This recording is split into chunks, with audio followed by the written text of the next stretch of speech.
जय श्री कृष्ण जय माताजी। तो આજે આપણે બનાવીશું ફરાળમાં ખવાય તેવી એકદમ સિમ્પલ અને ટેસ્ટી પેટીસ બનાવવા માટે મેં અહીં 8 બટેકા છે એને બાફીને લીધેલા છે। એને આપણે મેશ કરી લેશું।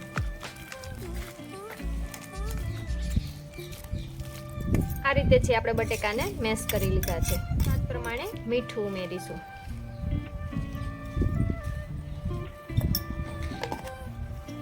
एक चमची जेटला आदू मरचानी पेस्ट नाखेली छे। त्यारबाद आपणे एमां छे अर्धी चमची जेटलुं धाणा जीरुं पाउडर उमेरीशुं। 1 चमची जेटली खांड उमेरीशुं अने अर्धा લીંબુનો रस उमेरीशुं।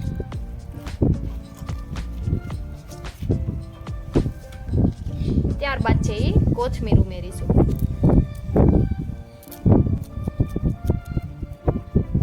બધા મસાલાના છે બટેકામાં મિક્સ કરી દેશું। આ રીતે બટેકામાં મસાલો મિક્સ થઈ જાય ત્યારબાદ આપણે છે રાઉન્ડ શેપમાં પેટીસને વાળી લેશું।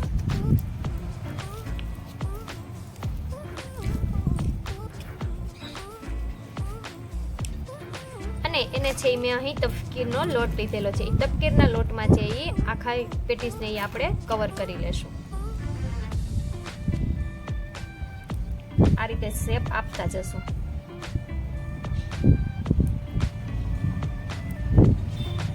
तपकीरनो लोट छे अहीं आपणे अंदर उमेरवानो नथी, एने छे बहारथी ज कोटेड करवानी छे जेथी आपणी पेटीस छे एकदम क्रिस्पी बने। तेमज आ जो तमे लोट छे अंदर उमेरो तो पेटीस छे थोड़ी टेस्टमां आपने मोड़ी लागे छे, पण आनाथी छे पेटीस एकदम टेस्टी बने छे अने एकदम क्रिस्पी बनशे।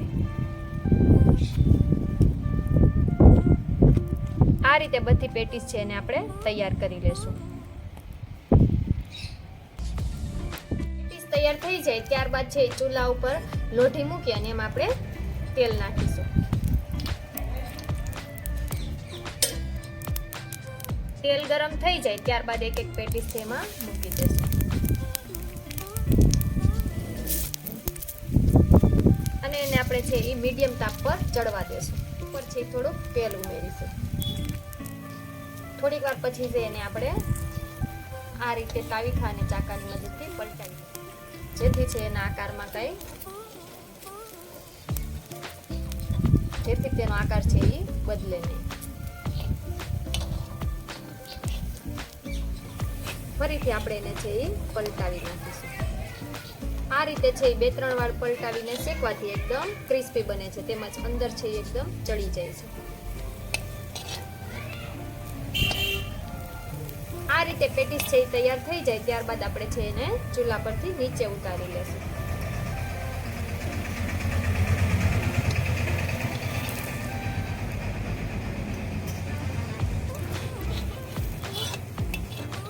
आ रीते आपणी बधी पेटीस छे ने आपणे तैयार करी लेशुं।